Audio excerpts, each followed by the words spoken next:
Deputy speaker sir, किसी भी प्रदेश को आगे बढ़ने के लिए करोड़ों का जाल चाहिए, सड़क का जाल चाहिए होता है। और एक बहुत ही महत्वपूर्ण सड़क जो हमारे इलाके की है कैथल की, वो है कैथल बस स्टैंड से लेकर के तितरम मोड़ तक। डिप्टी स्पीकर सर, इस सड़क को चौड़ा करने की जरूरत है, 4 लाइन बनाने की जरूरत है, क्योंकि इस पे ड्रेन भी पड़ती है। जो पुल है वो भी इसमें संकीर्ण है। साथ ही साथ यहाँ पे अनाज मंडी बन गई है, बहुत से गोडाउन बन गए हैं, राइस मिल बन गई है, और अभी भी ये सड़क टूटी हुई है। जान माल का बहुत खर्चा है, तो इसके लिए मैं सबसे पहले इसकी बात करूंगा। दूसरा सर, मेरा क्वेश्चन लगा था राजौंद की जो मेन सड़क है जो कैथल से असम जाती है, और क्वेश्चन में मेरे को आया कि भाई जो अंदर वाली सड़क है, मैंने बात की थी मेन सड़क की, तो वो मेन सड़क मेरी सरकार ने पहले ये मेरी रिक्वेस्ट है कि इसको मांग भी है कि भाई इसको सीसी की बनाएं। साथ के साथ कुछ और सड़कें हैं स्पीकर सर, एक सीएम मनोहर लाल जी की भी एक डिजायर थी कि खड़क पांडवा से लेकर के तितरम पुंडरी ड्रेन के ऊपर साथ साथ कलायत अनाज मंडी तक एक सड़क बनाई जाए। वो डिजायर अभी तक पूरा नहीं हुआ है, उस डिजायर को पूरा कर दो, क्योंकि सीएम साहब ने ही डिजायर करी थी वह कि इसको बनवाई जाए। ऐसे ही सर और सड़कें हैं, जैसे कि एक 33 फुट का कच्चा रास्ता है जो सेरदा से संतोख माजरा से कोटड़ा जाता है, इसको भी बनवाएं ताकि एक गांव से दूसरे गांव तक का रास्ता शॉर्ट हो। ऐसे स्पीकर सर, गुलियाना में हमारा जो मेन बस स्टैंड और गांव तक की सड़क है वो भी टूटी पड़ी है, उसे भी नहीं बनवाया जाए। ऐसे ही सर, जखोली से कोटड़ा तक एक सड़क बनी थी जो बहुत ही जल्दी टूट गई, उसकी चेकिंग कराई जाए। ऐसे ही सर, कभी भी सर हमारा जो इलाका है कलायत का, वहां पे खेल स्टेडियम की नौजवानों की बहुत बड़ी मांग है, और 2016 की अनाउंसमेंट थी, वो भी अभी तक पूरी नहीं हुई है। और मैंने क्वेश्चन खिलाड़ियों को लेकर के भी लगाया था, उसमें ये लिखा है कि भाई 58.52 करोड़ रुपए तो 23-24 के पेंडिंग पड़े हैं, और 24-25 के अंडर प्रोसेस है, 25-26 के भी अंडर प्रोसेस हैं।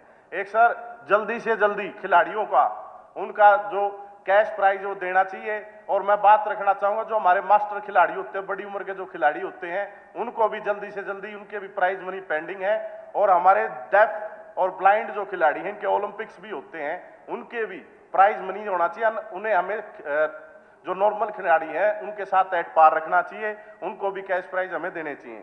स्पीकर सर, ऐसे ही एक हमारी और अनाउंसमेंट थी, जिसमें जब महाराणा प्रताप जी की जयंती थी और सीएम मनोहर लाल खट्टर जी की प्रेजेंस में साथ के साथ वहां राजनाथ सिंह भी जी थे और दादा रामविलास भी थे, उन्होंने कहा था government college for boys Maharana Pratap ji के नाम से बनाया जाएगा, वो भी अभी तक पेंडिंग है।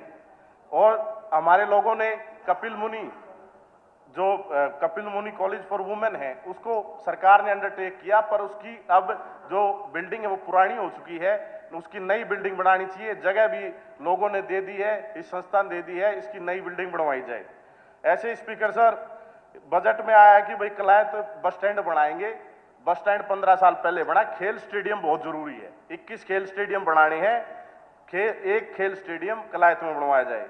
ऐसे ही सर, हमारे मल्टीपर्पज वर्कर हैं, इसमें मेरे हल्के कलायत के 60-62 बच्चे हैं जो इसमें लग रहे हैं। पिछले 2 साल से उन्हें सैलरी नहीं मिली है, बस वो काम पे जा रहे हैं, उसकी तरफ भी ध्यान देना चाहिए, उनकी सैलरी दवाई जाए, चाहे उनको कौशल में इंक्लूड करो या फिर उनके लिए कोई और प्रावधान करने का सरकार काम करे।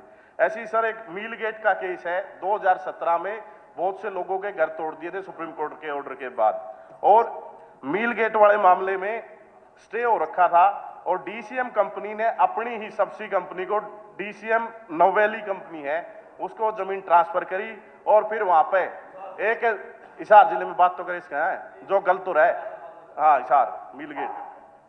तो स्पीकर सर, डीसीएम कॉलोनी का लाइसेंस कैंसिल हो गया, स्टे हो रखा है, और एसीएस ने भी ये कहा है कि भाई इसके ऊपर पुलिस कार्रवाई होनी चाहिए। तहसीलदार ने एफआईआर दर्ज होगी, मगर अभी तक कोई एक्शन नहीं लिया जो जिम्मेवार लोग हैं।